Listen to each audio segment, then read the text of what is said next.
Welcome to Co-op Mode, round 172. This is the official video game podcast of Secret Friends Unite. I'm one of your hosts, Todd Oxtra. Oh my, oh my.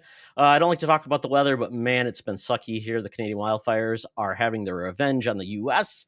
Can't go outside, but you know what? That means more time for video games, and we're going to talk about that. But I am very proud to introduce, well, you already know him because he's been on a couple episodes, but he is now the new player 2 of Co-op Mode. Matt Kennedy, aka M10, streamer extraordinaire, and now my couch co-op partner. How you doing, bud? Good, Todd. It's awesome to be here. Can't wait to be player 2. Haven't played a good couch co-op in a long time, so I'm excited. Yes, and I thought about this.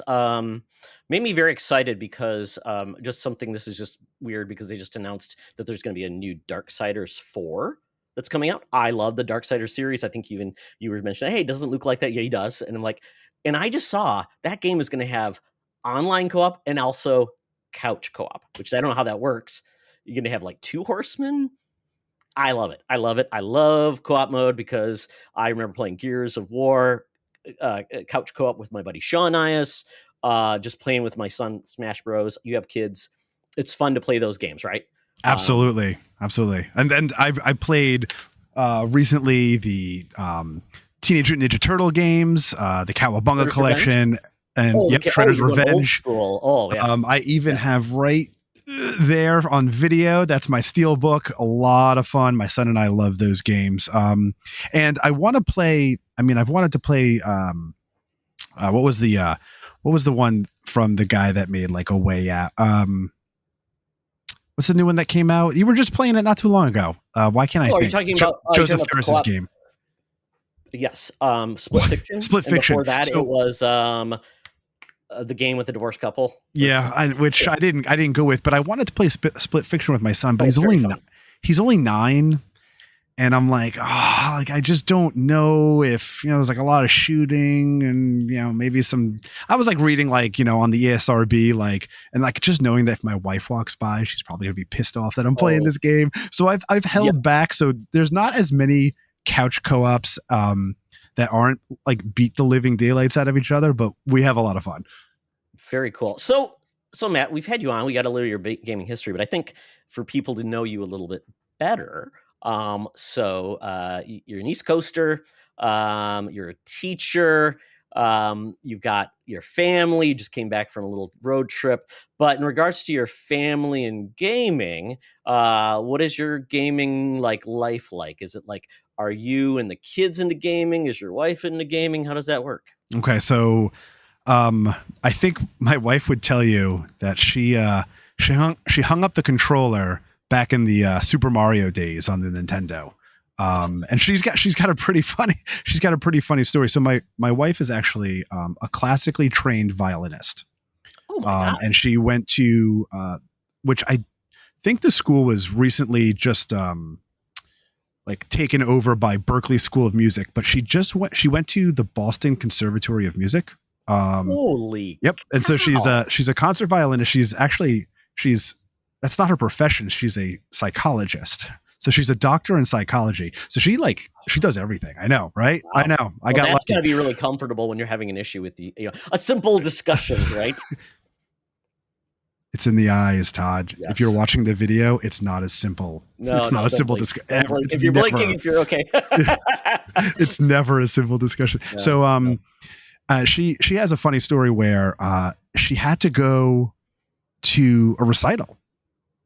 And she was playing Super Mario. And my wife is the oldest of 6 kids. And so mom and dad are getting everybody else ready. My wife is 11 years older than her youngest sibling. So people are probably running around the house like crazy. And I think she just kept going. And it got to the point where I guess all the kids are in the car. And where is she? And she was still there playing Super Mario Bros. And I think she'll and it's her concert, but I think she'll tell you that she got I don't know what she calls it, but her thumbs like hurt. And Oh, so the she carpal couldn't, like tunnel. she had a Yeah. hard Oh, time yeah. playing or something. So that was the day, according to her, that she hung up the controller. Gaming died. And now that she's a psychologist, she'll be like, oh, our son shouldn't have more than like this amount of screen time. So we're there. My daughter, when she was younger, we got her like a 3DS. So she played like, I gave her like all of my, like, here's Ocarina of Time, here's this game, here's that game. And then, we got the Switch. She was young. She was a little kid when we got the Switch, and she got really into Animal Crossing. So she became part of that craze. And, now that she's older, she doesn't do it as much, but my son is like die hard. And I think it upset. My son's 9. And I think it upsets my wife, but this is a kid, when I moved to Connecticut, so, living on the East Coast, I live in Connecticut, and I would drive to New York for work, and I would take my son to daycare by my job. So I'd have this kid, from like 6 months old all the way up to like about 4 or 5 years old when he was still in preschool, driving with me, 35 miles each way back and forth to New York.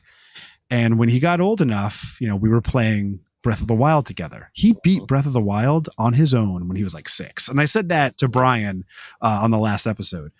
But we would drive down, and in his cute little, like, 4 or 5-year-old voice, he'd be like, "Daddy, can we talk about Zelda?" And did that with my son. It was amazing. For so much fun. For 50 minutes, he would just go off on the recipes he was cooking and the swords that were, and I'm like, this kid's figuring out these puzzles and shrines. I'm like, psychology, schmology. This kid's 5 years old and he's figuring this stuff out on his own. I was like, so, take that. Take that curiosity. Yeah. And go. I remember with my son, we both, I discovered Arlo, which if you've seen Arlo, he's basically, he looks like Cookie Monster, kind of, but he talks about video games. He loves Nintendo. My son loved it. So we would talk about that. And we would, I remember when he got a Switch, he was 12 years old when the Switch came out. Perfect timing. And he never looked back. And it's good. Inquisitive. He loves building.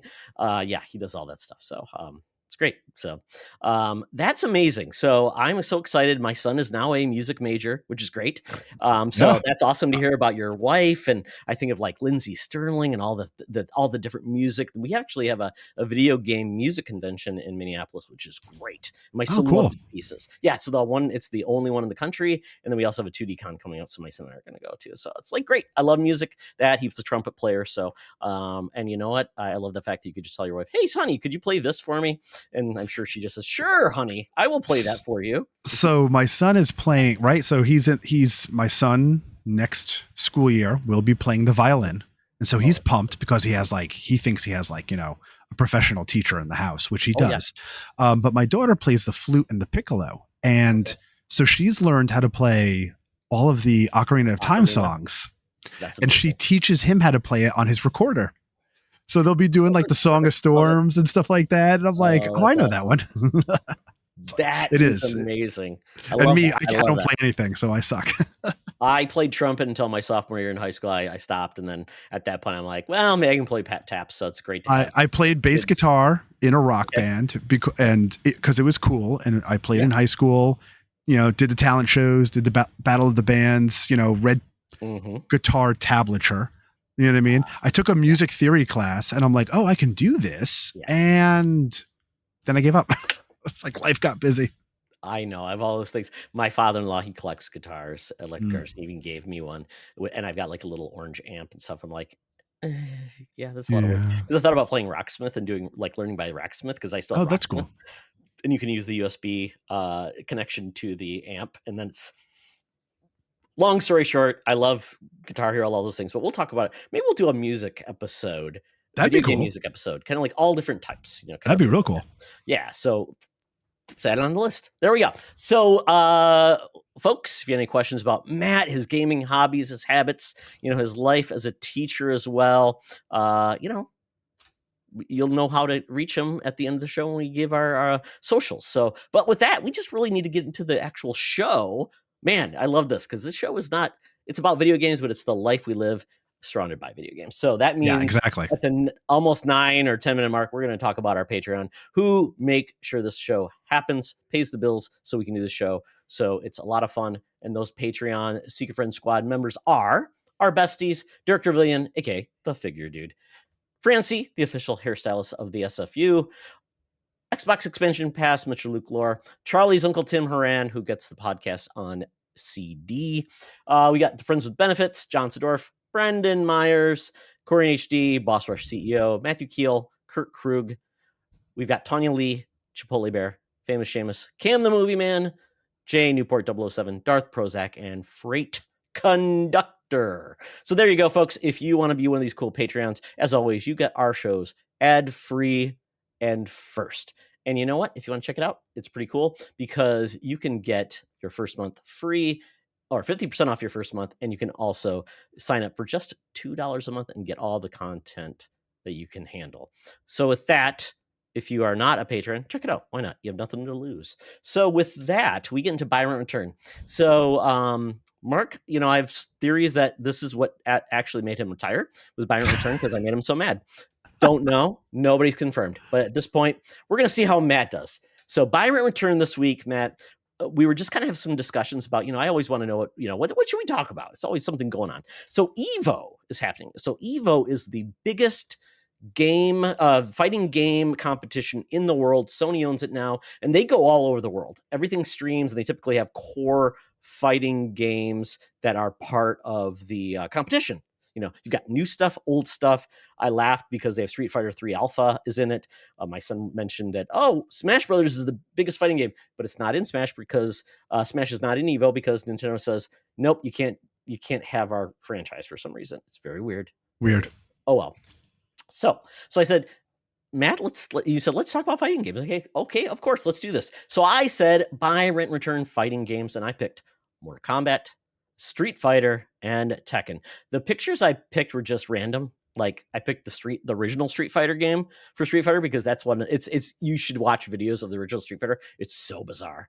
Then Mortal Kombat Trilogy, which is on the PlayStation. You've got Tekken that is starting the arcade. Very weird series. So there we go. So those are the games we picked. So Matt, we put this out to the people and they have spoken. So do you want to grab the ones from your Discord? Sure. You also have a Discord. Yeah. So actually, before we even start, what is that Discord?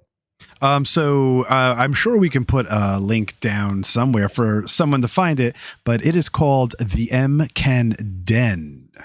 And it's where a few of us, it's like I did like a little soft launch a few months ago, and I'm trying to put it out there and publish, get it public and stuff. And a few of us have picked up, and we're talking about anything video game related, anything life related. It's where I post anything about live streams. It's where all of our different friends who have their own content or friends' content can post as well.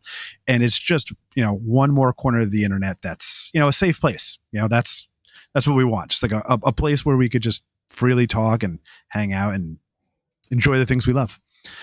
So with that, I did have a few people that I'm pretty sure listen to Co-op Mode often. So first up, we have Chipotle Bear, who actually happens to be a Patreon. And he said for him, he's going to buy MK, as in me, Matt Kennedy. I don't know if that's what he meant. Absolutely. I'm not for sale, Chapo, but he's going to buy Mortal Kombat. He's going to rent Street Fighter and return Tekken. No reasons why, just straight to the point. Then we have, I believe, Chris from 1H1D, who says he's going to buy Street Fighter, rent Tekken, and return Mortal Kombat. Congrats on the new co-op mode. Thank you very much, Chris. Yeah, awesome. And then Marcus O'Neill, who runs some really cool podcasts and stuff himself. He's going to also buy Street Fighter. He's going to rent, unbeknownst to my parents, Mortal Kombat and return Tekken to the trash. That's a spicy take because I don't think that's my take necessarily. I think I have the spiciest take of all. So we'll see. And then we've got a couple from the Secret Friends Discord. Yeah. So this was fun because I put these out here. Some of them when I put this out the post, because I did say takes on fighting games. And I said, is Smash even a fighting game? Which I did that kind of a little to poke the bear, just to I want to have a conversation about that afterwards because I think I have a few. I want to I'm going to play a little devil's advocate as well. Perfect. Maybe just to spice things up. We're just gonna like be opposites, which will be even perfect. So like it's gonna be great. It's when you debate club, like you have to take a position that you may not disagree, but you're gonna be like the most annoying person to basically make it the least attractive thing for anybody else, so you win.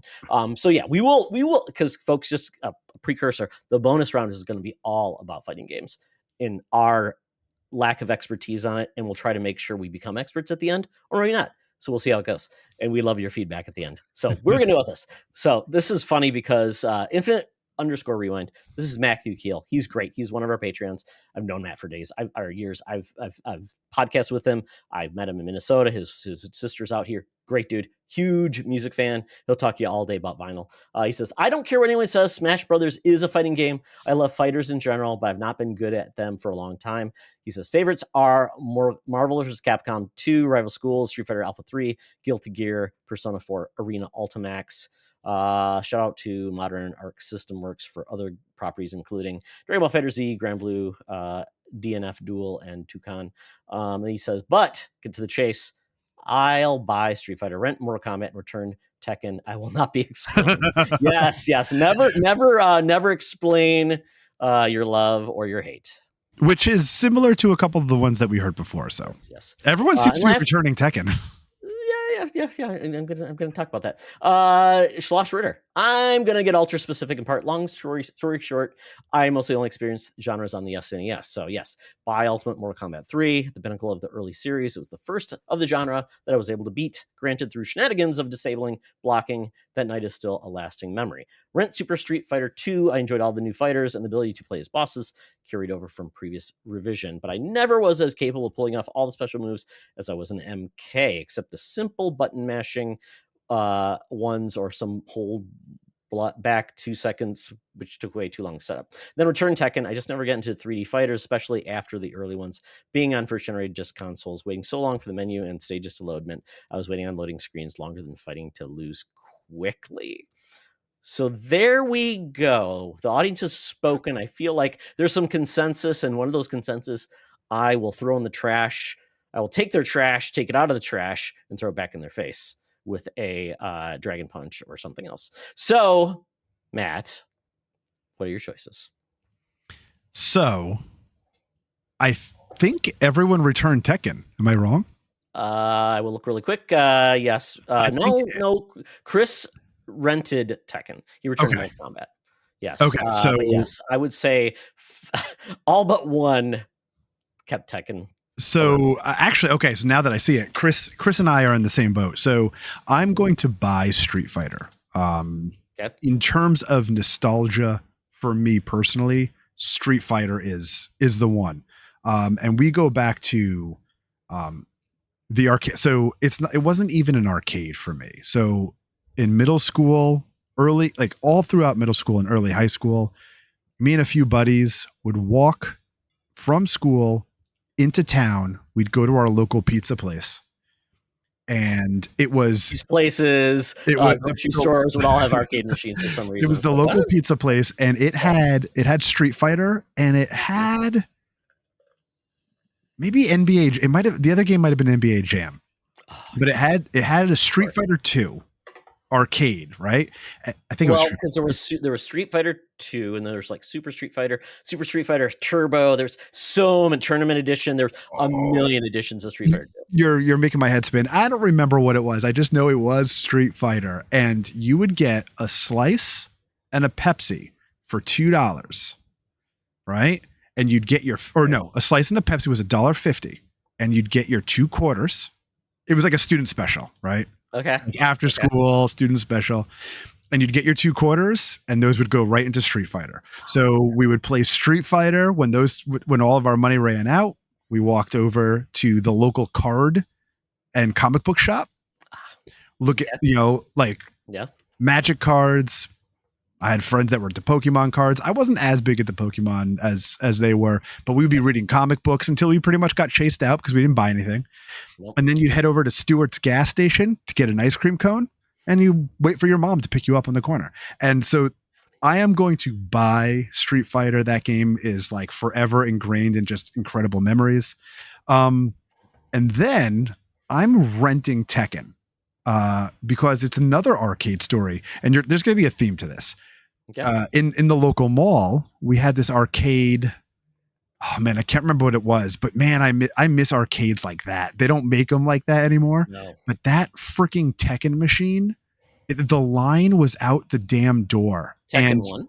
on Tekken. Okay. I don't remember which like we're going back to like late 90s, early 2000s.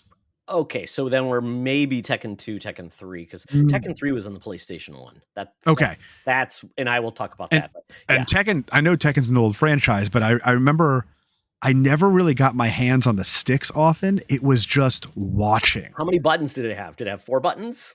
Because that was Tekken old school. That's a great question. I don't remember. Okay. Like I played the machine like 2 or 3 times in my life. I remember it was like a 50-cent machine, not a 25-cent machine. No. Okay. But it was all about watching others play it. And man, it was freaking so cool. And then I'm going to return Mortal Kombat. As much as I love Mortal Kombat and I loved being on the playground, trading like I don't remember where I told this story, but it might've been here. We had a printed out picture of Kathy Ireland, like in a bikini. What? It was printed from a computer. Okay. And this thing was folded so many times. And on the back of this printed picture of Kathy Ireland was the Mortal Kombat blood code. Oh, and that thing. No, for the SNES? For the Super Nintendo. Yeah. And we would trade that thing on the playground. And this is going back into like the early mid 90s. What was the common Kathy Ireland piece? Was it just? It was just like, I think like as like kids, we like somehow printed that shit out. I don't remember why, but one day somebody wrote the blood code and that paper got passed around forever. Nobody thought to write it down elsewhere. It's like, why did anybody write it down? You had Xerox machines back then, right? Probably so smudged by the time anyone got to it. And although it was fun, Mortal Kombat, just to me, got too over the top. Like the blood and like the spine. Like I love a good gory game and stuff like that.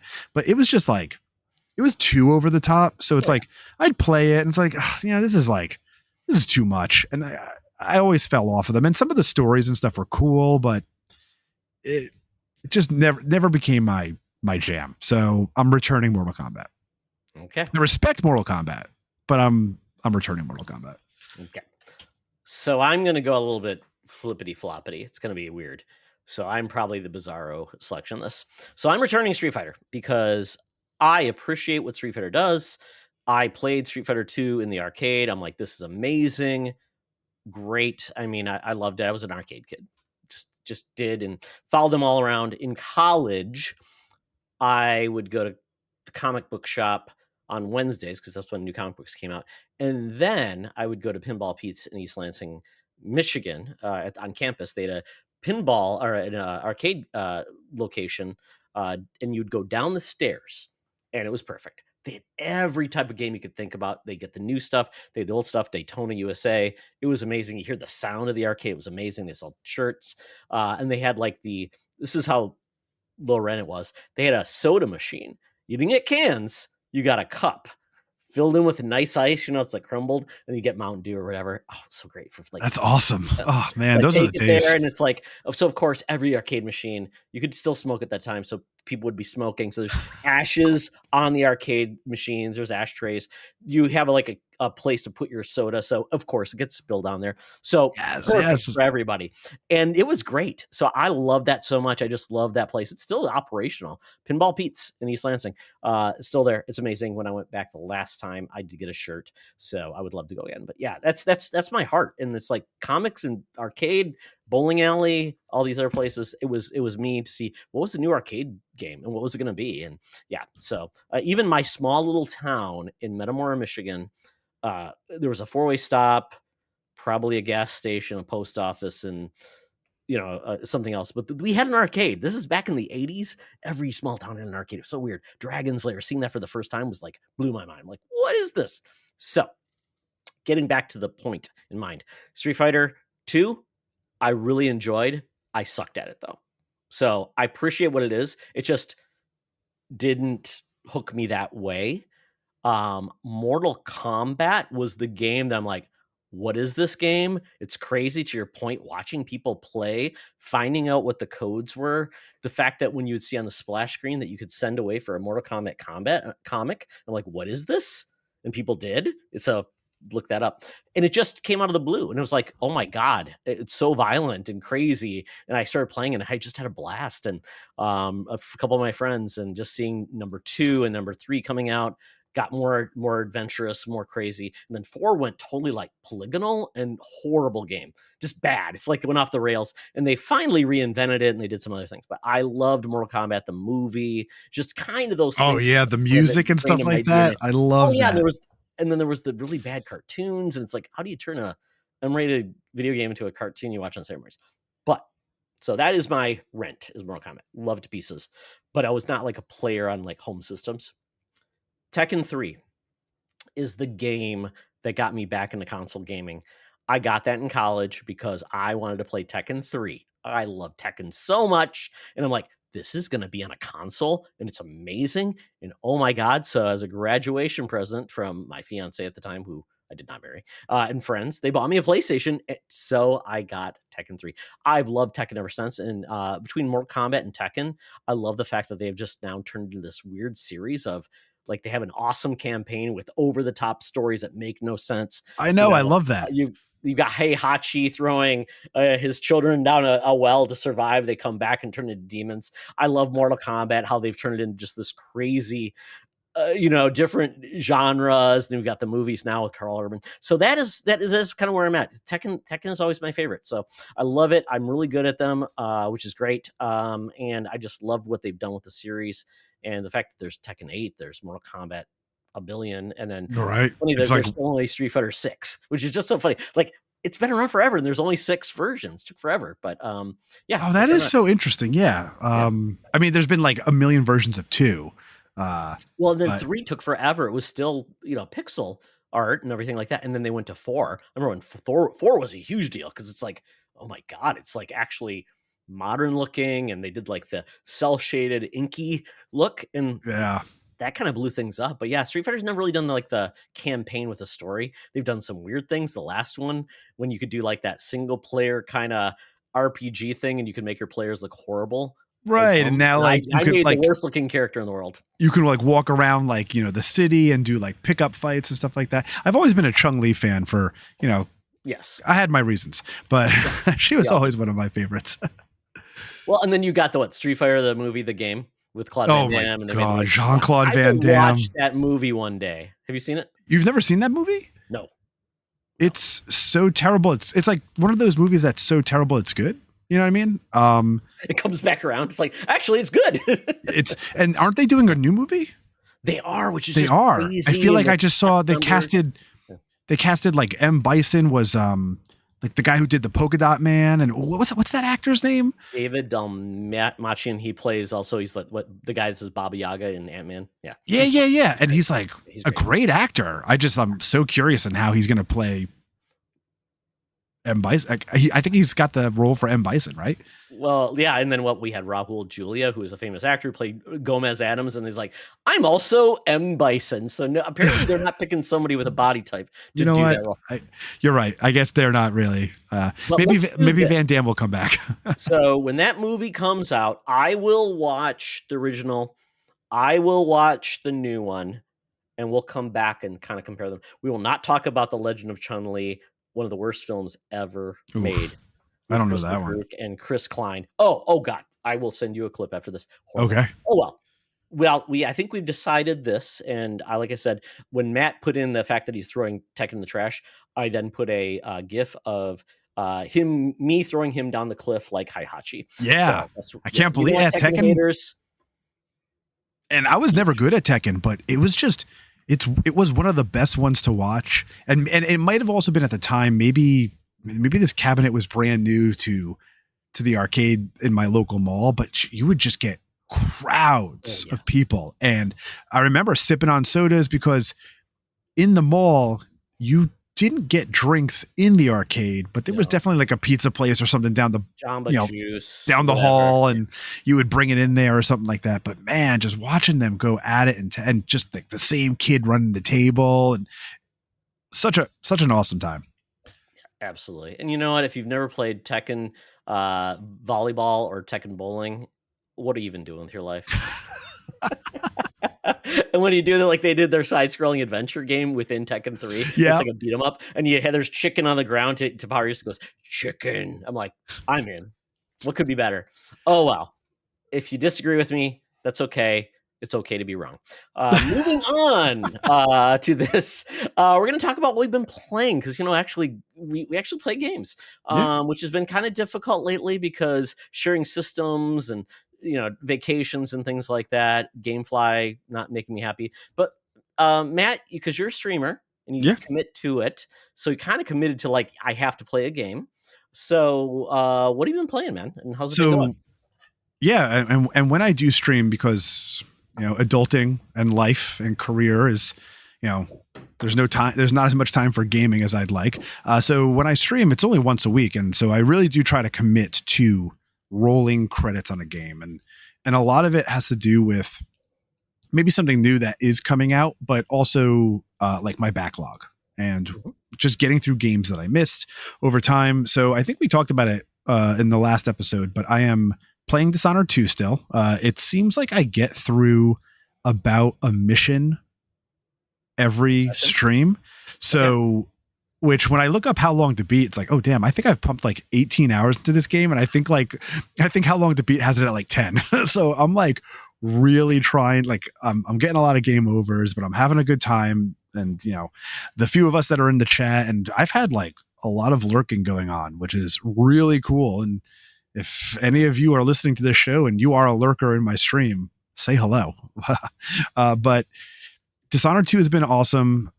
I missed my stream last week. My folks were visiting. My parents live in Florida.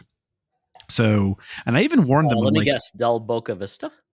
No, they're not they're not on any of the Seinfeld joke. It's like the resort, the old people's resort. They do live in one of those 55 plus communities, but it's funny because they're Central Florida. Yeah. So they're about my folks are about 30 minutes south of like the Orlando area. And I'm like, why the hell did you pick Central Florida? And my dad, not Central Time Zone, but just Central Florida. No, Central Florida. And I'm like, why did you pick like, there's like, it's rolling hill. Like, where's the beaches? My folks are about like 90 minutes from Tampa. And my dad, I'm like, my dad's like, I don't have kids, so I don't need to worry about the school. I was like, and my parents just drive around on a golf cart and don't really leave. They've got 2 championship golf courses in the premise. They've got like pools. They've got like clubhouses. They've got restaurants. It's like all there. So that's where they are. So they came up to visit, and I don't see them often. And I warned my parents, like, I stream Tuesday nights. And they're like, oh, no, that's fine. My parents aren't like, the long ball hitters they used to be. So they're like, my mom's falling asleep by 8 o'clock anyway. Mm-hmm. But I'm like, am I really going to like push my parents out when I see them? The mom's the same, like, am I really going to just play video games while she's sitting over there watching reruns of Young Blood or Murder, She Wrote or whatever it was? My mom's really into like British TV now. So she's like all about like BBC and stuff like that. Into the BritBox and BritBox. That was it. BritBox. Yes. Was it Father Murphy and this other dude, and they all like manage wildlife and murder. Yeah. So I mean, they were here. We actually went out Tuesday night. So and nice.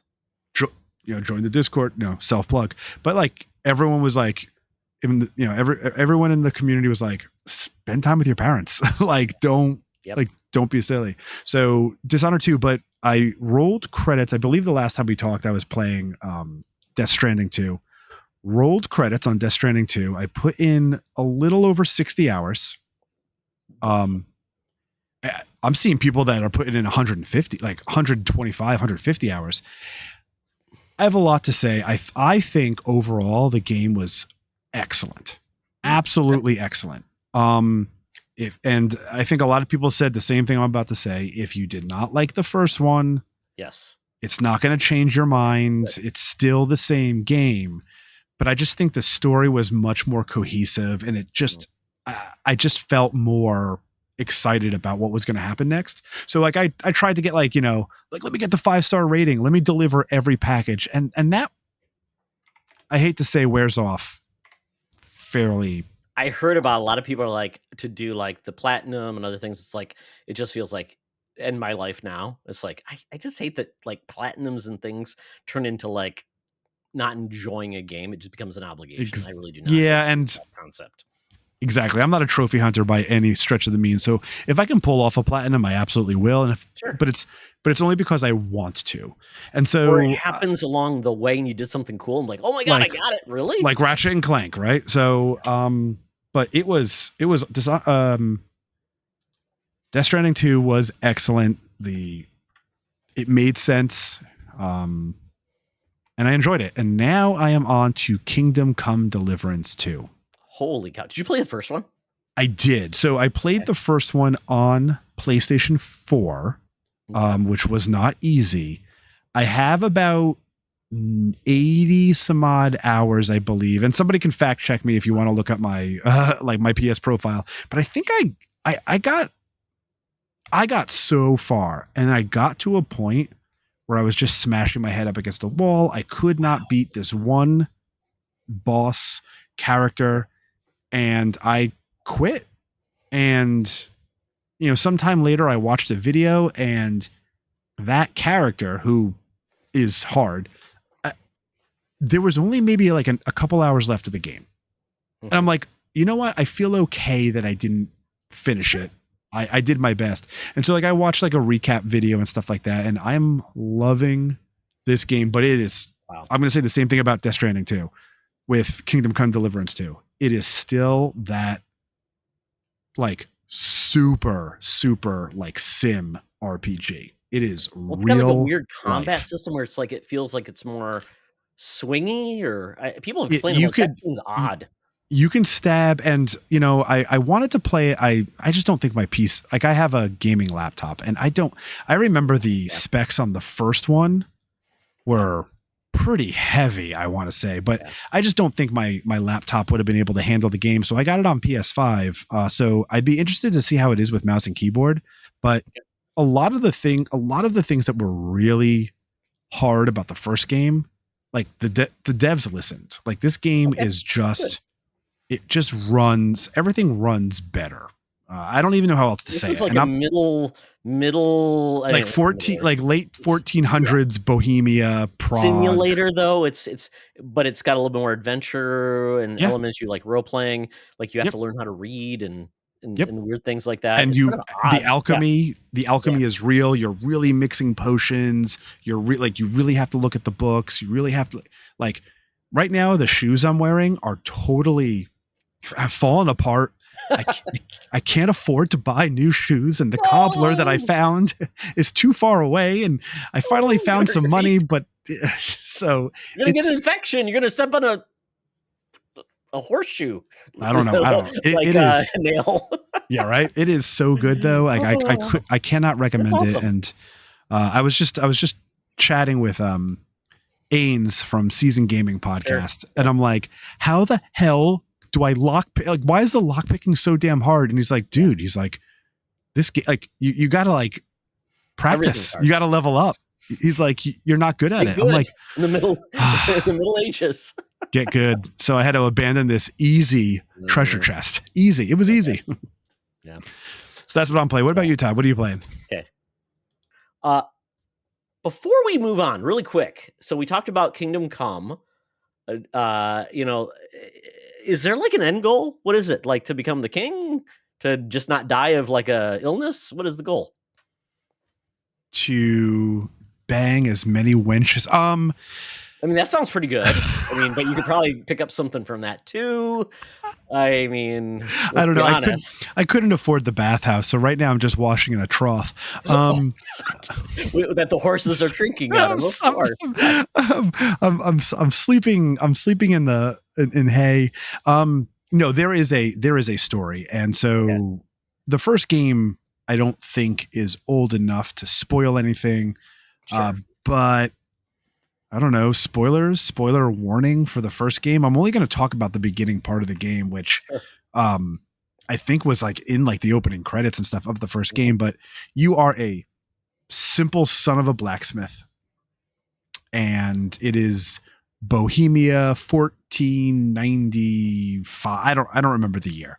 And, you know, Prague, and this war is going on, and this, you know, this king or whatever is trying to take over this land, and your village is attacked and razed, right? Burned to the ground, and you escape with your life. And so It's a revenge tale. There is a revenge tale in that first game, and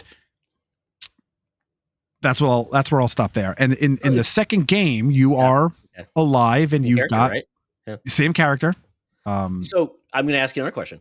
If you had finished the game, would you be able to like import a save and start with that? Or is it just like, Mass Effect 2 where if you didn't play the first game or the third game, whatever, it's just basically choose these things and then you start with your character?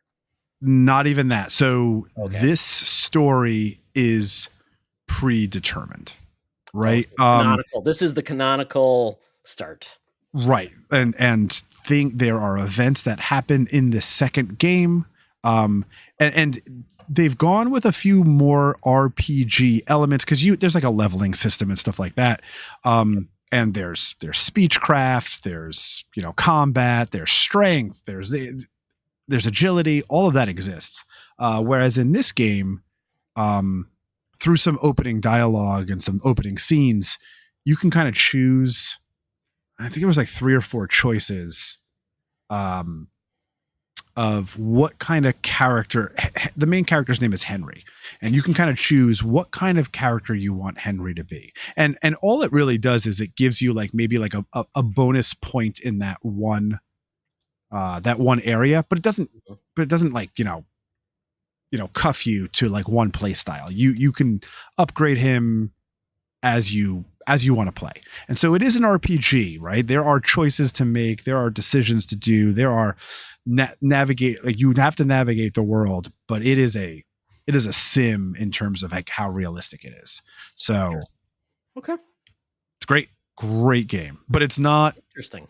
Not forever. I mean, it's not like, you know, Souls games are really hard. This game is really hard, but in a different way. Right? Because it's like, it's difficult because life sucks. And, you know, like you said, you're washing your junk in a trough. Yeah. And my shoes are basically nothing. So you're going to have to get some, and I can't afford another pair. Your feet in it, wait till it hardens and you got shoes. So that's how we live. And I'm sure you're, you know, and so bring this back. So what subject do you teach, Matt? Oh, so, okay. I am an elementary computer science teacher. Okay. So not history. So you're not like telling, my dad was a history teacher, and then he was also a shop teacher. Then he went to General Motors, long history. So yeah. So that's interesting. So I'm a history teacher, and this I'm showing my kids the game so they can actually see how it was back in the days, right? Here's a wench. Exactly. So no, not a history teacher. I love history. Not a history teacher at all. I started off as I'm an elementary teacher. I was certified in math, K through 12. Okay. I taught 5th grade for close to 10 years. And now for the past almost 10 years, I've helped develop a elementary computer science program. So that's amazing. Yep. So I actually have a big unit, video game development, and the kids go through like a mock faux game development process.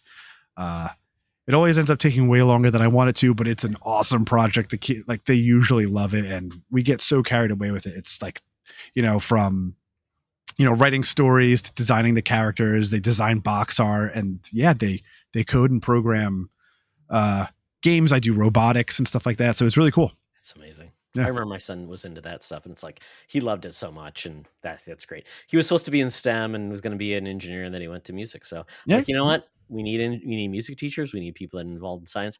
My wife, she was involved with the program called AVID at our school district. So yeah, Yeah, that sounds familiar, actually. yeah. It was basically about helping Acronym. kids get, yeah, yeah.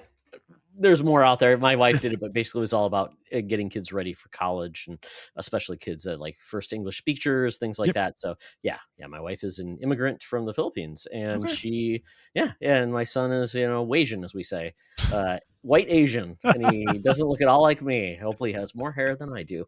Oh, moving on, but I'm glad he's going to be a teacher as well. Cool. Yes. Very cool. Congrats. So yeah, we're very excited. I'm a supporter of teachers, and I love the good teachers and wish the poor teachers were better. And that's, he's a Taekwondo instructor too. That's what Oh, made him want to teach. He loves teaching kids, and he can that's kick butt awesome. too. Yeah, exactly.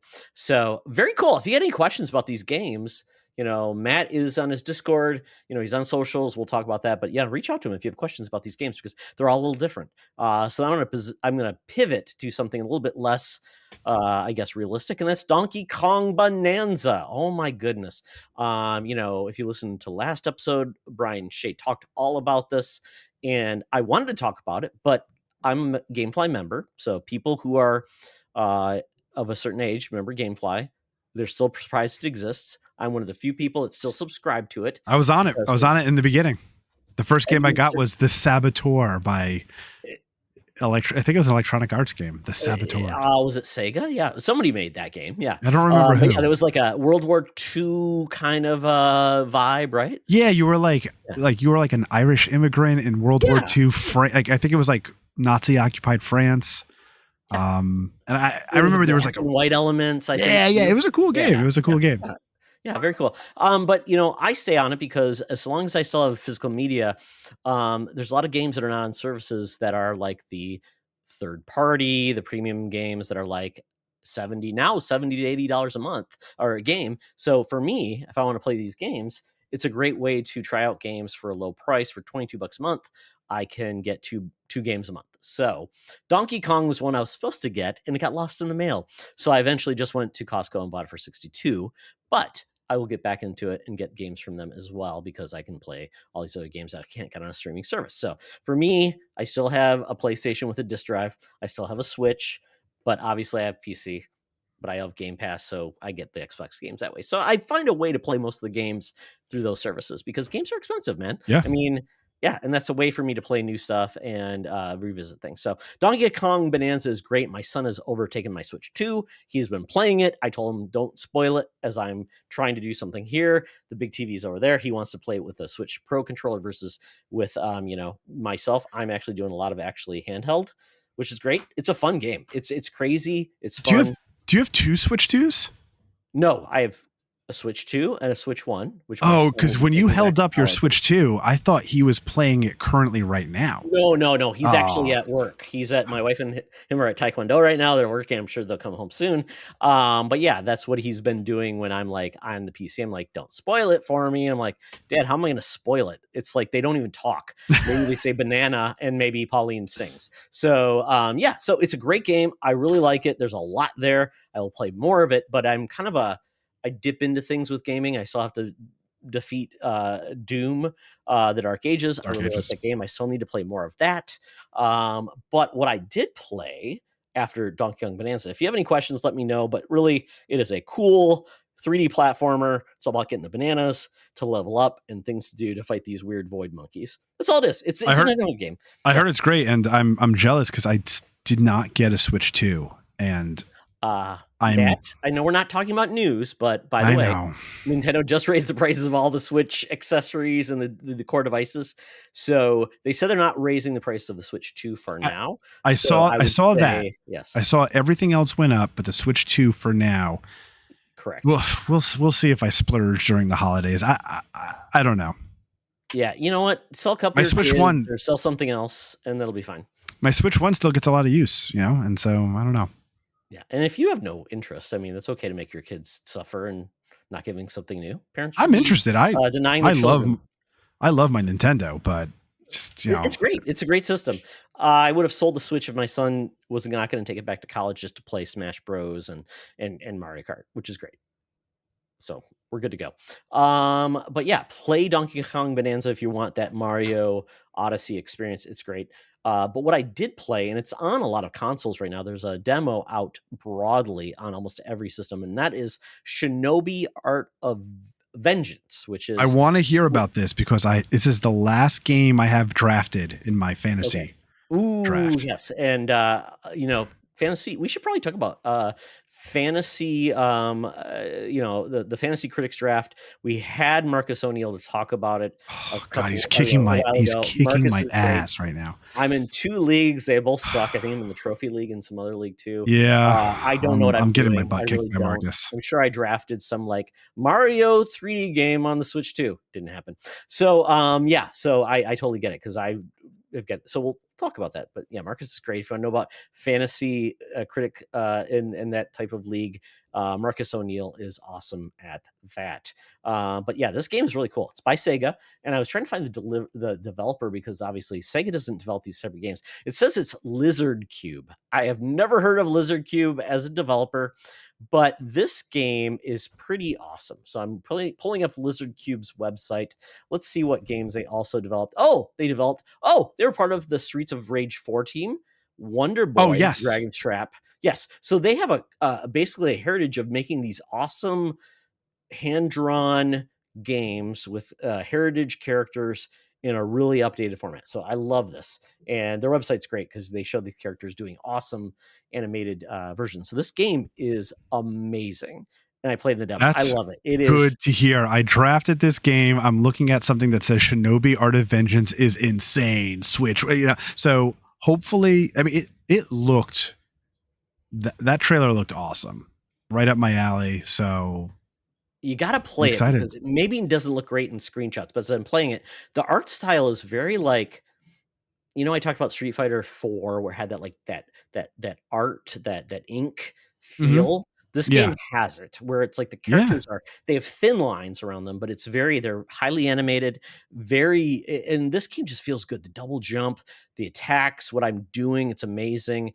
It's not a roguelite, it's not a Souls like, which is a lot. I mean, I will be honest, I don't like those series games because I feel like they have taken away all of the games I can play and just said, let's make them harder and less fun. Right, exactly. Yeah. Is this game more of a Metroidvania? Like I think it has elements of it, and I'm playing the demo. So, but there I see like a level. So, typically one of the key points in a Metroidvania is you see something, you can't get to it. Whether it has like a green door or something like there is a place you walk over, and there's like this green surface, and like how am I going to get through that? So that tells me right there, I will get abilities. So you do have like save points. You do have the ability to get these souls that then allow you to buy extra moves. So this feels like more like a Ninja Gaiden like or something like that, where okay. it's hard, but it's not unforgiving. It's not like you lose everything. Like when I came back, Right. it basically, you that skill you picked up and you bought, you still get that. Now you can go back through there, and but man, the controls are excellent. It's beautiful. Oh, that's so great. It What are is. you playing it on? I'm playing on the Switch too. That's why. This is Nice. the problem I have with the Switch too. It says it's released for the Switch. So I'm like, is the Switch 2 getting like a better frame rate or something of that? And people said basically it's just a locked version of the same game. So I'm like, I'm frustrated about that because I feel like Oh, and they don't have a good system to tell you if something is coming out to the Switch 2, if there's a benefit of getting it, or is it just a direct port with no benefit? Because I don't like that, right? yeah, that's a bummer. Yeah. Because I really want the games to take advantage of the Switch 2. That's why I'm excited, because I'm like, I don't want it to be the worst version of a game if I own it. Like if it's on PlayStation 5, I have that. I can play it there. Or on Steam, I can play it there. So yeah, so I'm excited for this game. The problem is we have the Ninja Gaiden Ragebound game, which Mhm. just came out. So I'm like, a lot of these games, I feel like Yeah. they're competing. It's the year of the samurai, the ninja with Assassin's Creed Shadows. Then we have Ghosts of Yotai coming out. So it's like, and we got these games. I'm like, there's just too many. It's like, space them out, guys, because there's enough ninja for everybody. Hey, Secret Friends Unite, let me tell you about Zencaster. We use them for our show, and now they're supporting us. Zencaster is now the all-in-one solution making podcasting easy. It's the ultimate web-based podcasting solution. Provides high-quality audio and video podcast production and hosting. With a full suite of professional tools, podcasters can seamlessly record, produce, and publish studio-quality content, all from one dashboard. Being a creator has never been easier. And we chose Zencaster because of the ease of use, high quality output, and it makes it super easy for our guests to come on. We had multiple solutions we tried before, and Zencaster has just been the best fit for us. Why Zencaster? It's now super easy to record a podcast with Zencaster. Log in using your browser and start recording a high quality podcast right away. Record studio quality sounds and up to 4K video with your guests. Feel a sense of zen knowing Zencaster's multi-layered backups ensure you always have your recordings in the highest quality, even if the connection is unstable. Have you ever worried what you sound like? Zencaster's post-production process makes you sound buttery smooth. It automatically removes those ums and ahs in your recording. It removes those awkward pauses in conversation too. Set the right podcast loudness and levels while reducing background noise with the click of a button. So if you're interested in making an easy, high-quality podcast just with the click of a browser button, go to Zencaster.com/pricing and use my code SFU1. You'll get 30% off your first month of any Zencaster paid plan. I want you to have the same easy experiences I do for all my podcasting and content needs. It's time to share your story. Now back to the show. Yeah, and I didn't play Odyssey because I have this long running history with Assassin's Creed for sure, and I think I have in my background. Yeah, there's Ezio back there. I can see him. I can see Ezio. But yep. Yeah. I was obsessed with the Assassin's Creed games, and I loved Origins. Origins is my favorite modern AC game for sure. I liked it more than Odyssey, and I liked Odyssey. But then Valhalla, I'm just like 80 hours in, and when you said Odyssey, I thought Mario Odyssey. That's a great game too. Okay, good. Yeah, exactly. But I just, so with Shadows, it's like, everyone talked about, oh, this is the Assassin's Creed everyone wanted. They wanted it in feudal Japan, and I'm like, hot take, I didn't want an Assassin's Creed in feudal Japan. Like that somebody was not that on happen, my list. Right? Somebody's like, somebody, yeah. That's not my Assassin's Creed game. So I'm like, I didn't even touch Shadows. I need a break from Assassin's Creed. So I'm looking forward to Ghost. But I played at the beginning of the year, I played Prince of Persia: The Lost Crown, which is a fantastic Metroidvania. Yes.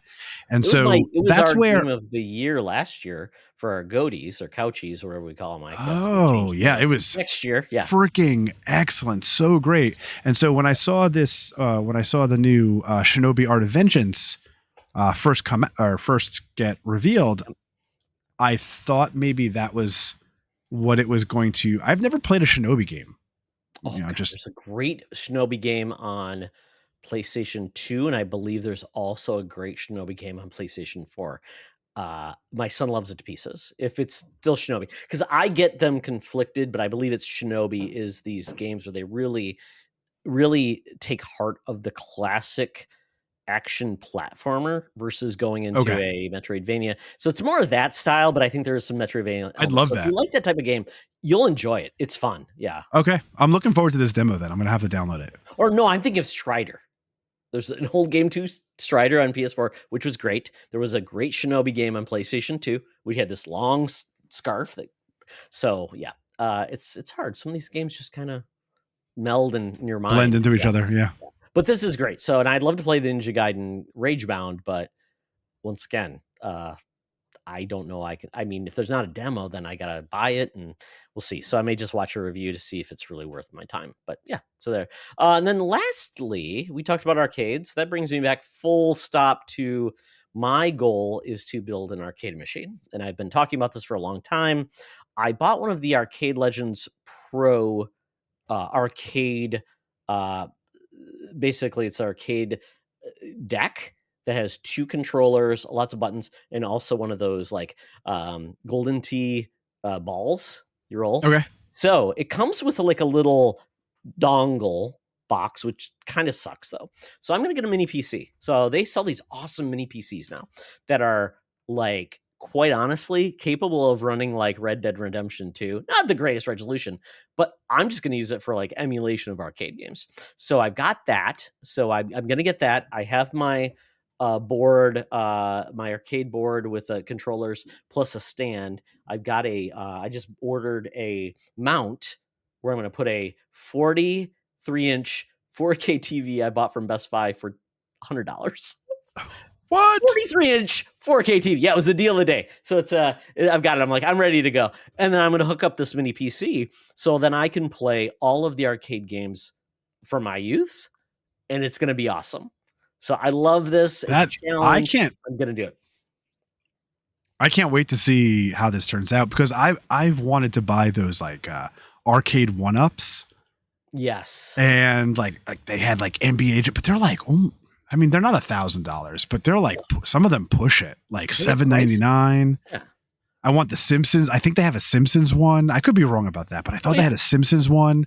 And I'm just looking. I see like there's a few things I have to move in my basement and a few things I think that needs to go to the dump. But sure, I got places, and I'm like, man, I have a vision. So I can't wait to see how yours turns out because mine is the way motivating. To basically not be locked into one game or anything and having 2 players, and it's going to be a great way to just learn and have fun with it. And the way I've got it, it's going to be mobile, so I don't have to worry about being locked in. It's not going to be heavy. It's not going to be like 300 pounds to get in my basement. So I will show you pictures, man, and as I get this through, I'm going to figure out, like, can I get art? Can I put like one of those cool like light up LED screens for kind of like something there? I can put art on the sides if I want, but this is something I've always wanted to do. But I'm like, do I really want to buy like an arcade box that is $800? Is 700 pounds. But this is going to be easy because the mount is like 10 pounds and it has the TV in it, and I can move around anywhere in my house. It's easy to move around. I can put it anywhere. I want to put it upstairs, cool, I can do that, or I can put it in the corner. So cool. It's gonna be a fun time. Yeah, and I'm thinking about like having the background noise of the arcade in the background. So this is something I'm gonna do. I'm gonna probably have to reach out to people that know how to do this stuff because I know how to do it. It's just sometimes it's not as easy as you think. So but I'm very excited for it. So we'll see how it goes. So that is what we've been gaming, folks. You know what? We're an hour in, and thank you for joining us. But we're going to get into the bonus round. So the bonus round, Matt, you said, hey, let's talk about gaming because I'm not an expert. I don't know everything. And I'm like, I don't either, but maybe we can learn a little bit more about fighting games. And I kind of proposed this as the topic. So I said, with Evo happening, it's a good time to talk about the history of fighting games, our history with them, and what fighting game we'd make. So with that, Matt, so we talked a little bit about our gaming history. So do you know what the first like fighting game ever was? Crickets. Wow. No. Okay. No, I have absolutely no idea. Okay. So realistically, the first fighting game, if we want to get down to it, was the original Street Fighter. So that would have been my guess. Yeah. So that came out in, I believe, 1989. And that's kind of like where Final Fantasy was like, this is the Final Fantasy. If you don't get this right, you're going to be screwed. So they said, we've got something with Street Fighter 1 by Capcom, but it needs something. So then we got some talent that came in and basically said, we need to lean into the characters versus making the actual, like, what you're doing important. It should really be the characters having personality, move sets, things like that. This is a world of fighters, and let's do that. Once that happened, the world blew up. It was just crazy. Street Fighter 2 was everywhere. Everybody had their favorite fighter. It really brought back the arcades. I mean, we talk about arcades have many lives, and this was the first one there. And then it basically said everybody that saw what, Street Fighter 2 was doing, brought it in. Then obviously you got your Mortal Kombats, you got your like Fatal Furies, SNK fighters, you got like those weird ones like the Time Killers games, you got all the knockoffs like the War Gods. Atari did things. You had the SNK games like Samurai Showdown. I mean, it was just crazy. There were so many fighter games. And then obviously we got those games being only at the arcade, then came home. You know, you didn't see many fighting games on NES. Really, there were none. I would say maybe Karate Champ, something like that, which was in there. Yar Kung Fu, which was an old school, just kind of a throwback. But with the SNES and Genesis, you yeah. got the home version of Mortal Kombat, like you said. SNES, you had the Blood Code, Mortal Monday with Mortal Kombat. I remember in college, God Almighty, I was sitting in my dorm room and somebody was in the quad and they screamed out Mortal Kombat. I'm like, oh, here we are. We've come to that, and then it just blew up. Yeah, so I had the SNES and I had a Sega Genesis, so I was definitely fortunate enough to have both. You didn't and choose sides. there was no point. And I remember that Blood Code don't ask me what the code is, but I remember doing the Blood Code. But I remember owning the Sega Genesis fighter stick. Oh yeah, 6 buttons. Right? And it had the 6 buttons on it with the arcade thing. And me and my brother would freaking be going back and forth on who got to use the fighter stick. And man, that was so cool, being able to bring home what you saw in the arcade onto that big box TV. We had this huge TV downstairs. It was was it called the plasma TV? Am I wrong? Oh, I feel like it was called plasma. There was I mean, if you wanted a pure black, you had the rear projection screen TVs that were a big deal at the time too. God, I don't even remember, but it was just this big box. And yes, damn, we used to love playing Street Fighter 2 and Mortal Kombat. And but was I good at them? Absolutely not. Absolutely not. I was only good when I fought my brother, who was 5 years younger than me. Yeah. And then, I mean, you had other games that were not fighters, but you had like the Eternal Champions. You had like those Final Fight games that were just more brawlers. So yeah, those existed. But really what then changed from there was Sega said, you know what, we're going to make a different type of fighting game. That would be Virtual Fighter. Virtual Fighter. Polygonal fighting. I remember when first time I saw that arcade game, it was crazy looking, and you had these bigger characters and they could move on a 3D plane. It was crazy. The fighting wasn't great. They looked very blocky. They looked very different than your traditional like Street Fighter 3 Alpha or things like that. And then that led then to the emergence of other games like Tekken, we talked about it. And then it was like, how do you get these arcade games on home consoles? Well, you get the I guess at that point it was the Sega Saturn, you got the PlayStation, and then at that point the SNES wasn't going to cut it, so then N64. And then what did the N64 have? Killer Instinct. Oh God, Rare, right? Killer Instinct. Absolutely. It was like the Ultra 64 in the arcades, which was then going to power Silicon Graphics. It was crazy combos. I mean, I sucked at that game, but it was so fun to watch. I feel like I remember getting thrown off a rooftop and landing on a car or something like that in that game. Somebody gets 85 combos in a row, and it's like, I haven't even been able to do one thing. And oh God, you're so good at this. How did you learn how to do this? Especially on that terrible controller on the N64. Oh yes. So I mean, that's kind of got us into where the arcades came home. So then you got those games like Tekken, and you got that. And then somebody decided to make a weird game with Nintendo mascots called Smash Brothers, Super Smash Brothers. And I remember the first commercial for this game. It was the song "Happy Together," where the mascots are, they were in the it was like Disney mascots of Mario and those guys. And all of a sudden they start beating the crap out of each other. I'm like, what is this game? And then you see like the side scrolling where it's Mario versus Pikachu, maybe? I can't remember all the characters. There was 8 characters in that game, but it was crazy.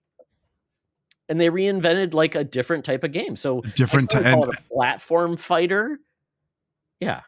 Well, a game that other companies and developers have tried to recreate and have had zero success doing it. And so I guess that brings us to does that bring us to the question, that hot topic, is Super Smash Bros. A fighter? Well, I think at this point we've level set. We've got Street Fighter, Mortal Kombat. We've got I would say another level was remember when Soul Calibur came to the Dreamcast. It looks so amazing, but still, and kind of that same, yeah, you can sidestep in the third dimension. Basically, it's a horizontal area. There's no verticality to the game, and you could get knocked off if you wanted. With like, I even think of like Dead or Alive, where that game on like the Xbox when that came out, that was their game where you could basically get knocked off the stage, but then you get dropped down to another stage. Oh That was yeah, interesting. But okay. once again, you were no verticality. You weren't like going above. But Smash brought in verticality with platforms. You Mhm. brought in all these odd like like power-ups and items and things like that, tripping, and it wasn't necessarily knocking someone, getting their health to zero. It was like getting their health to zero, but then doing the smash to knock them out. Was Which there to even me is was there even a health bar? there was like, it's like you had a percentage, you had to get it down. You got it down Right, so there was far, like and not a then you can health. knock them out. Yeah, yeah. We didn't have a health bar like in every single like If you got them to arcade zero, they fighter. still weren't dead, though. That was the thing. Yeah, They were you gotta still dead. You still had to get them smashed. smashed off the Yeah. grid. Oh, and then I don't know if it was only in the newer games, but you'd be able to hang on and throw yourself back up. Or you're falling and how to get back up, and then certain characters like Kirby, where it's like he can just float forever. I know, and I could never figure out how to do it. So it's like, it's like the platforms and those platform mechanics, like and like you were able to do like the double jumps and stuff like that. It's like that you didn't have that in fighting games. It totally changed it. So you have like, and this is where we talk about this. So I mean, trying to think of any other additions to this fighting world that we got that were majorly different. I would say not many, because then you've got variations of the same concept. So you have like, and I think one of the big differences in most fighter games and Smash was the fact that Nintendo turned what, Midway or Capcom or other, developers turned into a violent game, and Nintendo turned it into a party game. Like this was a like complete chaos, like multiple characters all over the screen. There's no like violence. It's just goofy, right? Yeah, exactly. And it just became like total like party chaos, and that you didn't see that in a fighter. I mean, even Nintendo's approach to this was like, this is like a person that has toys, and they just, like as a kid, you'd make Captain America and maybe Iron Man fight or something like that. And that's the whole point. Like Master Hand, he was a hand of a kid taking his little toys and fighting it. And you see that through the history of Smash, where it's changed. You had like different versions of Smash, and it's like, you've got like Super Smash Brothers. Then you have Super Smash Brothers Melee. Then you have Super Smash Brothers Wii. And then you've got Ultimate, and then the 3DS version, and then now you have Ultimate. No, Super Smash Brothers on the Wii U, Super Smash Brothers U. Then there was a 3DS version, and then it became Ultimate. Oh my gosh. I mean, we have Ultimate, and I think my son has a lot. Other than character, because I feel like you had to buy character. Did you have to buy DLCs and stuff? I don't remember. There was a DLC collection, right? That you got like different characters. And that was a big thing with Smash. They made it like a huge deal. Like, who's going to be the next character? And here's a video for it. Crazy. So a lot of fun. Yeah, apparently they don't even allow like, it has to be a core video game character. It cannot be like a no Goku rule is what they call it. Basically, if it's a Dragon Ball Z is an animated character, he can't be that. So it has to be a core video game character. But that's where it became a scenario where like everybody's here with Ultimate. Like you got characters like Shovel Knight, which I have an amiibo, and that was a big thing with Amiibo. You had to have them all, and right? And then you had like all of the like interactions between different games and different franchises. So didn't you have I feel like I have Cloud Strife.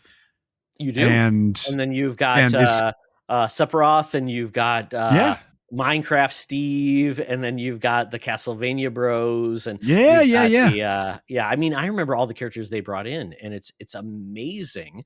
But then you've even got like the weird ones where they have the assist characters, which aren't amiibo. They're part of it, and they get to be part of the fun, which is cool. Right. Yeah. I think you got like, the Wii Fit characters and stuff like that. Just things that didn't make sense. It doesn't make any sense. Mr. Game & Watch. I mean, I remember those coming out. It's like, that's so goofy. Or Duck Hunt Dog. And it's like, what are we even doing? But it's fun. I mean, I love the fact. And I remember my son, he loved it so much. And I'm horrible at the game. I don't get it. Absolute trash. I get it. But what I would do to my kids, and I think you should take this example from me, play horribly, but mock your child like you're so good at it. Like, oh yeah, come on, bring it on. And it's like, it made my son laugh so much because he's like, Dad, you're horrible at this game. No, I'm not. I'm great. I'm just letting you win. I'm letting you win. Yeah. We do tournaments and stuff, and my son has a friend or two right up the block, and they'll come over, and it's like what is it, like 64 like player tournament or whatever it is, and I get thrown out of the first round, and I got these 9-year-olds laughing at me, and I'm like, I really was trying. Like I really was trying. Why did I not win? I feel bad when I lose, right? When I get knocked off, I don't know how to get back up. How come you guys don't teach me how to get back up? Exactly. Like, get good, Dad. And it's like, oh, you should use the GameCube controller version, or you should do this, because it's like, I'm like, that's not intuitive. So I told my son, and that gets us back to the whole point of Smash. So I said, is Smash a fighting game? And I feel like at this point, you have regular fighting games and you have Smash likes. Because I feel like Smash is so different. Yes, it is a fighting game, but you can't compare it to others because it does something that's different. The closest games you got, and it's funny because there's a history of like Smash likes. You have, what is it, All-Star Battle Royale, All-Star Brawl, All-Stars. Yeah, something like that. Yep. Then you have the WB game. Yep, and then you have the Multiverses. Yep. And then Nintendo All-Star Brawl or something like that has one. You have Brawlhalla. You have, to your point, the Nickelodeon game probably that's like that. So I feel like there's games that just fit the Smash role, which is essentially characters that are fun, teaming up, coming in, knocking off a stage, and surviving that. And it's really more about goofiness and enjoying like IP versus being like, and people say there's believe me, there is a skill set. I get that. It's not like I'm not denying it, but it's funny that with Smash, what is the game that people point to though for like skill and tournaments? Matt, what is it? I'm asking you a question rhetorically, maybe. I missed the question. Can you repeat the question? Okay. So what is that? So I would say, even though we've had all of these, there's been how many Smash Brothers games? We've had all these other games, but what is the game that everybody keeps coming back with Smash that is considered like the core game in that series? I don't know. Melee. Oh. That is the game they have tournaments on.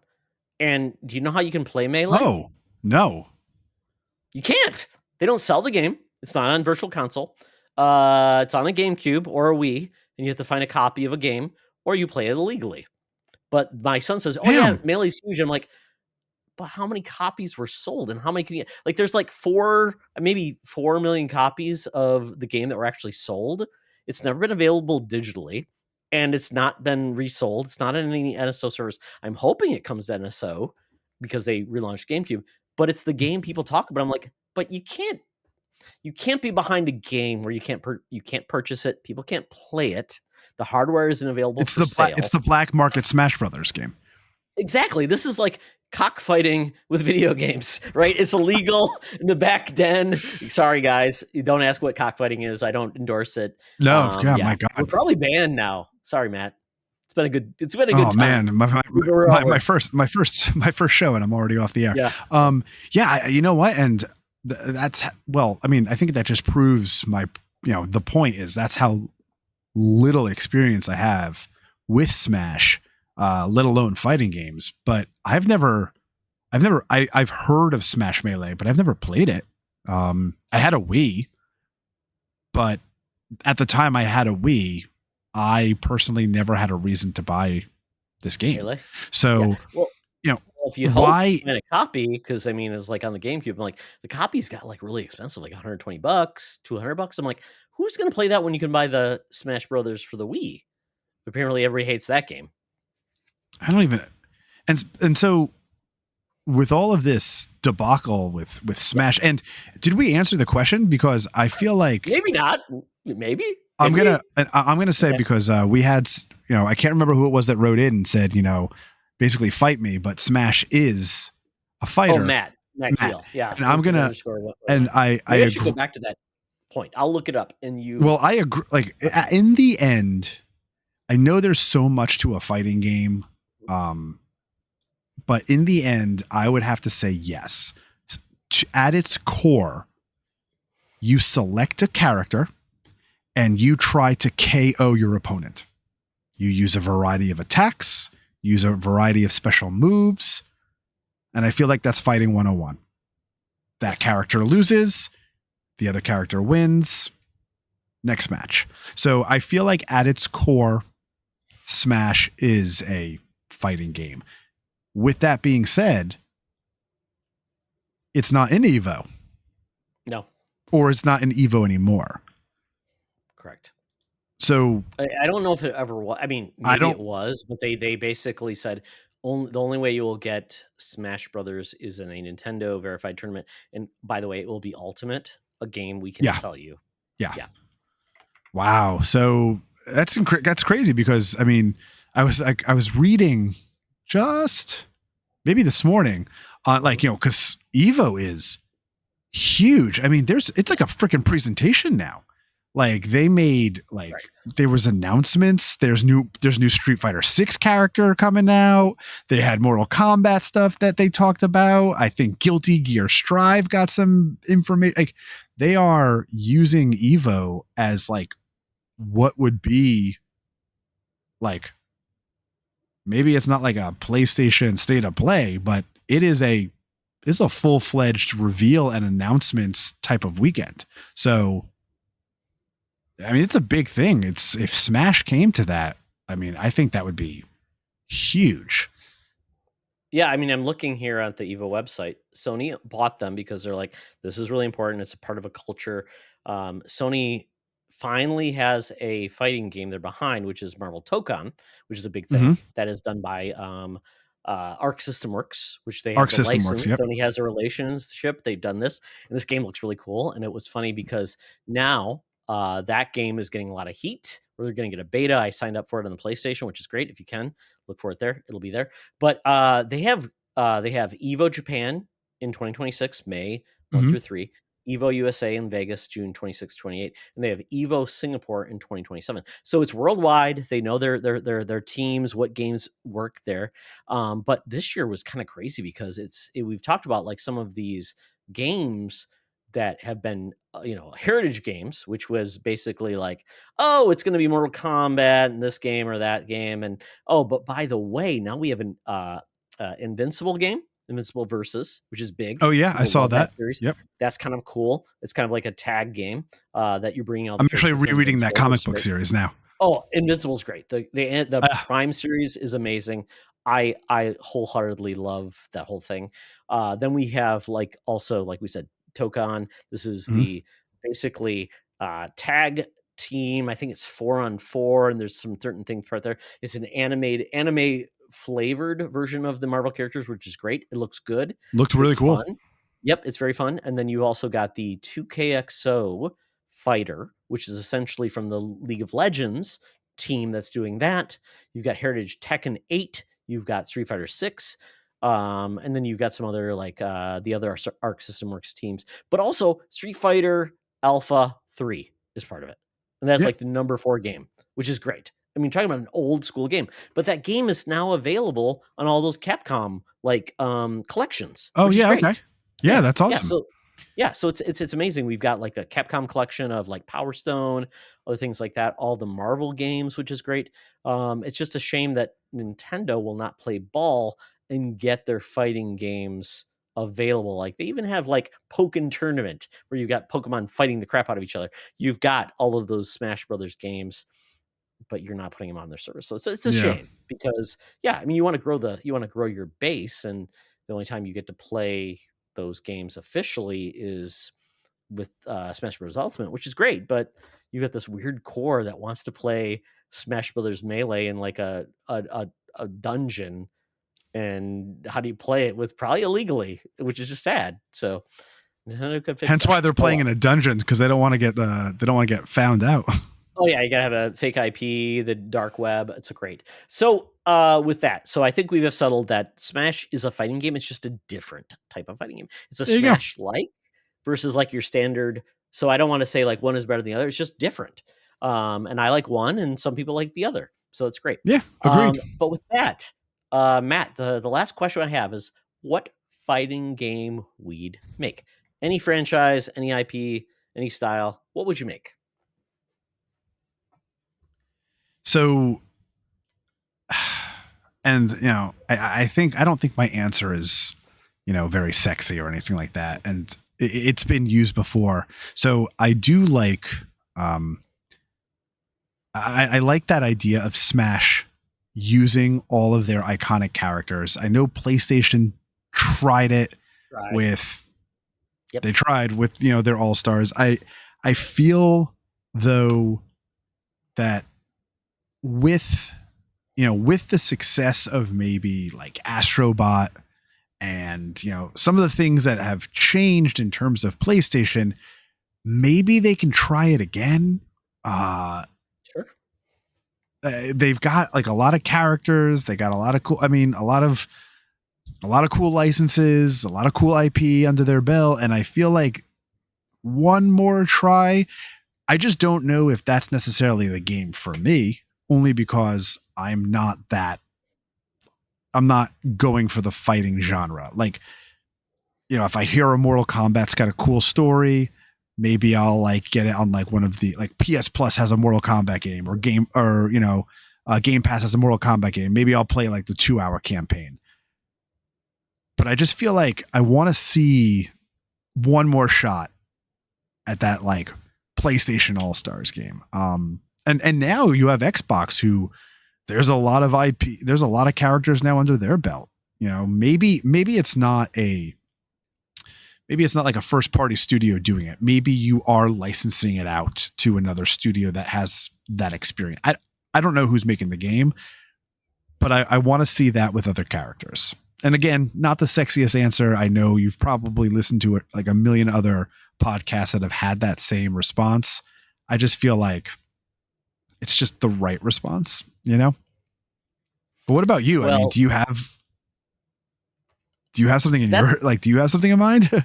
Okay, I can go really dumb because I work for a CPG, consumer packaged goods company, with cereal icons. Cereal. We're like, hey, let's get the cereal mascots fighting each other, all of the food mascots fighting each other. That would be amazing. It's never going to happen. They can't just do it. So, but I'm going to bring get the Cinnamon Toast Crunch guy to fight the little Cinnamon Toast Crunch guy. Charlie Tuna. Maybe you bring the Cinnamon Toast Crunch guys. Yeah, I mean, I can tell you all about it. I work for General Mills, so the Monster cereals guys are coming back. It's going to be great. Love it. So I don't want to be a shill, but that's what I do. But I think about other ways we could do this. You know what?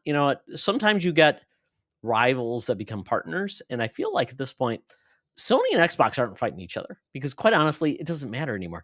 There's just not enough battles anymore. So what if you said, hey, Iron Galaxy, who has done some awesome things to make the last Killer Instinct game, they've done some other things, but they say, you know what, let's take the Xbox characters, let's take the PlayStation characters and come up with a battle royale version, and it's all open. Think about all the characters you could bring in for fun, all the third parties that could just join in and have a good time, all the fanboys getting together and trying to kill each other. Yeah, it's your opportunity. Master Chief taking on Kratos. Awesome. You know what? Everybody wins, nobody loses, and think about all the DLC you get. Oh my god! I just want to see cool. I just want to see like the Viva Pinata guys go after like maybe I don't know. Trying to think of Kratos would be great, or Nate Drake. I don't know. Let's make it happen. Things are unlimited, and I think in these days there's some weird rivals. That's awesome. The other one I want to do is, rather than just an Injustice game or Marvel's Capcom, I want a DC versus Marvel fighting game. Ooh. Put talk about fanboys. It would be so amazing. It'd be so much fun. I love it. And I am a fan of those like campaigns, because that's what keeps me engaged. It keeps me going on. They do a great job of like, oh, you may not want to play with this guy, but you need to do it because you do that with Mortal Kombat and Injustice. So I would love that as well. And then just bring on, you know what, NetherRealms, WB owns it. Hey, you know what, Marvel works with Sony. It could really be cool to make this it could together. work. It could yeah, really. That would be cool. Work. I mean, what does it hurt? It's money. Make some money, guys. We need that Right. in video games. A game like that would just print money. It's like, And it goes print everywhere. money. Print money. Take my money. Everybody gets to do it. DC and Marvel teamed up to do comics. You know what? They've got new comic books coming out. Deadpool versus Batman is coming out again, guys. You know what? The walls come down in Berlin. We can make these franchises get along and have a good time. Because we all know that Nintendo is the enemy. So let's be real. Sorry. That was my last poke of the bear. Banjo-Kazooie the bear. Because nobody's touching banjo these days. Oh, well. Okay. Well, that is our focus on the world of fighting games.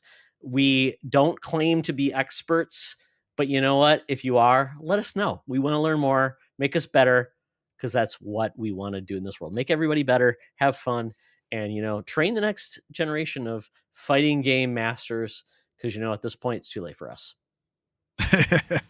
Well, maybe not, man. I don't know. You and I could be like, hey, it's like Karate Kid, right? Or like, what is it? Cobra Kai, right? Oh, yeah. Take on. Yeah, exactly. It's not too late. So with that, Matt, you have completed your first episode of Co-op Mode successfully. We're not going to rate you, but at this point, did you have fun? And where can people find you? Had an absolute blast. So thanks again for the opportunity. Again, you can find me on MKen10 on Blue Sky. I'm still on those mean Twitter streets as well as Threads. And I have a YouTube and Twitch channel, also MKen10. I stream every Tuesday night on YouTube and Twitch. And in those descriptions and in those bios, you can find my Discord. So if you want to hang out and chat games and even chat fighters, come on in. Absolutely. And there will be all of the things found in the podcast notes to where to find Matt, his Discord, and all the fun there. So with myself, Todd Oxtra at Secret Fringe Unite on the Blue Sky, at T Oxtra at Secret Fringe Unite on the Threads, Instagram, and also on the Facebook. We do have a Facebook page. Go there if you want, but you know what? We're going to talk everywhere else. Check out our YouTube page. Check out our Patreon, of course. Matt, any parting words before we depart? Just like I said, it was a pleasure hanging out with you, and I can't wait to couch co-op with you in the future. Awesome. Remember, folks, it's always better to game together. Take care.